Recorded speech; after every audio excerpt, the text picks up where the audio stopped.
Let's catch up on the 10th day of activities with the farmdoc team as they made their way across Brazil. Yesterday, they were in the northern part of Mato Grosso on a farm that produces non GMO soybeans. Gary Schnitke has the details. Yeah, we're at the Gianzi farm, and they produce all of their soybeans non-GMO, and have markets for those. And we saw some budgets from those, and yeah, so raising non-GMO soybeans here in Brazil, Mato Grosso. On how many acres or hectares? So they have 20,000 hectares, and it is totally, completely uh, GMO free or non-GMO. They do that with soybeans. Their corn is GMO, so they don't sell their corn as non-GMO, but they do sell their soybeans GMO. They have logistic issues getting that from their farms, and they have their own on-farm storages, large elevators actually, and they move that from their elevators through by trucks to the port and overseas. Do they have difficulty in sourcing non GMO seed? Yes and no. There's two companies here in Brazil that produce non-GMO seeds, so they're getting their seed sources from not the majors, but two companies with that are specifically in Brazil. When you looked at their budgets, and I assume you got to look at some of those numbers, the non GMO gave them a more profitable farm or not? Yes, and actually that's what they're trying to do.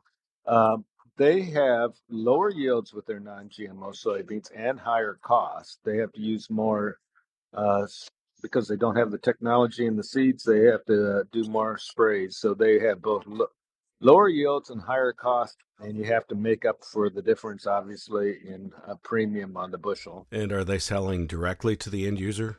Yeah, they are selling to directly the end user, and because of their size, they can obviously make deals directly with the end producers, and then they move it out that way. Which ports do they go to? Do they go to the south or to the north? They go to the northern ports. So we're in northern Mato Grosso, and they head north. And how much does it cost to move the soybeans? Do you know? We didn't get that number, but it's a lot. We were on the highway 136 here that's supposed to be, or a number of people have told us that it handles 50% of the soybeans in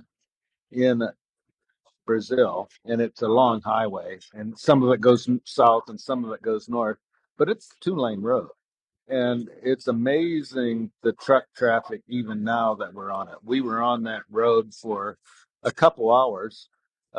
There was a wreck on it that shut down the road, and our driver knew a way to get around it through the back road. So otherwise, we would have been there for 3, 4 hours. So wrecks are pretty common on that road, and it's just a two-lane highway. Logistical issues, you believe, are really the difficulty still that Brazilian farmers face and affects their competitiveness mostly? Yeah. So Brazil, the logistics issues will add quite a lot to the cost. That we went to a ethanol plant, and they noted that Mato Grosso is the lowest price corn source in the world, and part of that's just logistics. And all of that is actually logistics. So the two-lane highways, not having trains, and not developing the barge system has caused their farm gate prices to be low. Having said that, they also have low land costs. So if they got higher prices here, it would just become capitalized in the land like it does in the United States. That is actually probably going to become more and more happen here because particularly in the developed areas of Mato Grosso, there isn't a lot of land. And in fact, a couple of the farmers have mentioned that when you look at the ROA on buying land or even renting land, it's getting much tighter here in Mato Grosso. And so that's why they look at frontier areas in other countries. Thank you, Gary. Gary Schnitke, of course, is traveling with Joanna Calusi, another part of the FarmDoc team from here on the Urbana-Champaign campus of the University of Illinois across Brazil. She planned this 2-week adventure, Joanna. It has been really fantastic to watch and participate from this end as you've all made your way across Brazil and into Mato Grosso now. Thank you for doing that. Tell me about the size of farms in general in Brazil and how that compares to the United States and what you were hoping the FarmDoc team might learn. Hi, Todd. Thank you so much for putting this material together. So actually, we are in the Mato Grosso, the largest grain producer in Brazil. So the size of the farmers here, the average is higher than the rest of Brazil. So in the region that we are today, for example, Sapezal, Tangará da Serra, this region, the size is around 8,000 hectares per farm. Of course, there are some farmers that they plant more than 100 hectares, but on average is 8,000 hectares per farm. The region that we were yesterday, for example, Sapezal, Sinop, Lucas do Rio Verde, the average of the farmers there is around 3,000 hectares per farm. So, but of course, we are talking about one region of the Brazil that the size of the farmers is much higher than in the south of Brazil. That's most similar than the Midwest in the US, for example.